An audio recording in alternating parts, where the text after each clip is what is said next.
Aujourd'hui, je vous montre comment annuler une commande automatique si vous êtes une distributrice. Donc, si tu es distributrice et que tu as une cliente qui désire annuler sa commande automatique elle-même, je te conseille de lui envoyer l'autre vidéo que j'ai faite qui montre vraiment aux clients comment annuler leur commande automatique à partir de leur compte de cliente. Moi, aujourd'hui, je te montre en tant que distributrice comment je fais pour annuler la commande automatique de mes clientes. C'est ma façon préférée. Donc, au préalable, ce que tu dois avoir fait dans le compte de la cliente pour laquelle tu vas aller annuler sa commande automatique, ça va être d'avoir été activer la fonction Distributor Help. Je t'ai fait une vidéo là-dessus aussi sur ma chaîne YouTube.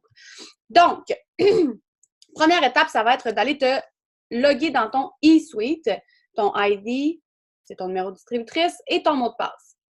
Ensuite, tu vas aller cliquer dans « Rapport » ici. Moi, c'est en anglais, mais toi, ça va être écrit « Rapport ». Ensuite, on va cliquer sur « Rapport additionnel » et juste ici, vous allez avoir « Edit Loyal Customer ». En français, ça doit être « je ne sais pas quoi ».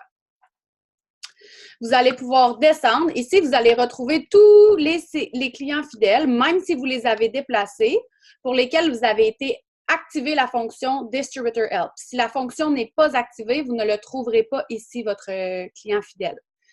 Donc, moi, aujourd'hui, je m'en vais enlever la commande automatique d'une de mes clientes ici. Je me copie-colle toujours son numéro de distributrice au cas où, de cliente.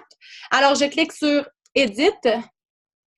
Normalement, ça m'amène directement dans son compte, mais depuis hier, j'ai des petits problèmes. Donc là, c'est ça, moi, ma cliente, elle a changé de carte. Ça fait beaucoup plus qu'1 an qu'elle commande. Fait que là, on va prendre un petit mois de break.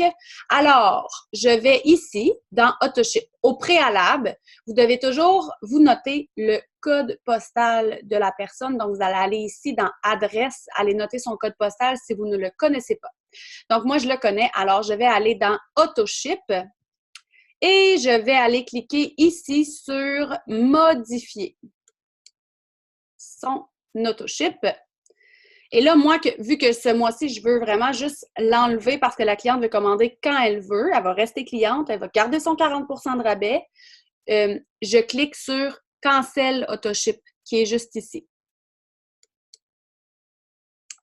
Là, c'est super important, ça va vous avertir qu'il y a un 50 $ de frais, blablabla. Ma cliente, là, ça fait environ 15 mois de suite qu'elle commande, elle reçoit quand même le message. Donc, tout le monde le reçoit. C'est seulement un message d'avertissement général. Ça ne veut pas dire que vos clients vont être chargés le frais de 50 $ US. Si leur 3 mois est fait, il n'y a aucun problème. Vous pouvez aller de l'avant et annuler leur commande automatique. Donc, je clique sur ici. Oui, je veux canceller ma commande. Il me le redemande une deuxième fois. Oui, c'est vraiment ce que je veux faire aujourd'hui. Je clique dessus. Là, il va te demander pourquoi. Moi, je vais toujours cliquer « Je préfère commander quand je veux ». Je vais écrire le nom de ma cliente. Pourquoi je vous ai demandé de noter le code postal? C'est pour ça, parce que je le sais qu'il nous le demande ici. Je dois aller cocher j'autorise It-Works à annuler ma commande automatique. Et attention, c'est pas sur le vert comme normalement on penserait qu'il faut appuyer, c'est vraiment sur le rouge. Donc, je clique sur annuler ma commande automatique maintenant. Et voilà. Je vous conseille toujours de noter ça ici. Vous pouvez faire un petit truc dans vos notes où vous allez noter, mais c'est pas la fin du monde si vous ne l'avez pas, mais je vous conseille de le garder. Et une petite vérification que je fais toujours quand j'ai terminé, c'est de retourner dans la maison, là, Account Home, et d'aller revoir AutoShip.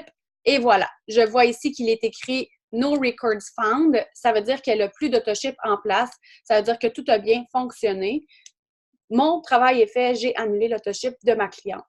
N'oubliez pas de toujours aviser vos clientes quand vous enlevez leur commande automatique qu'elles restent vos clientes. Que si un jour elles veulent recommander un produit, elles ont encore leur 40 % de rabais, elles ont encore accès à toutes les promotions et elles n'ont pas besoin de refaire un 3 mois. Donc ça, c'est super important. Vous pouvez toujours aller leur proposer d'utiliser leur Perks Point.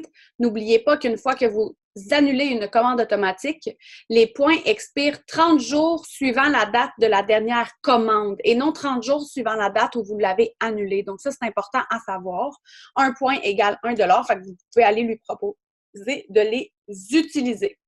Donc, c'était tout aujourd'hui pour annuler une commande automatique à partir de votre eSuite. Bien entendu, si vous ne payez pas votre eSuite, vous n'avez pas accès à cette fonction-là.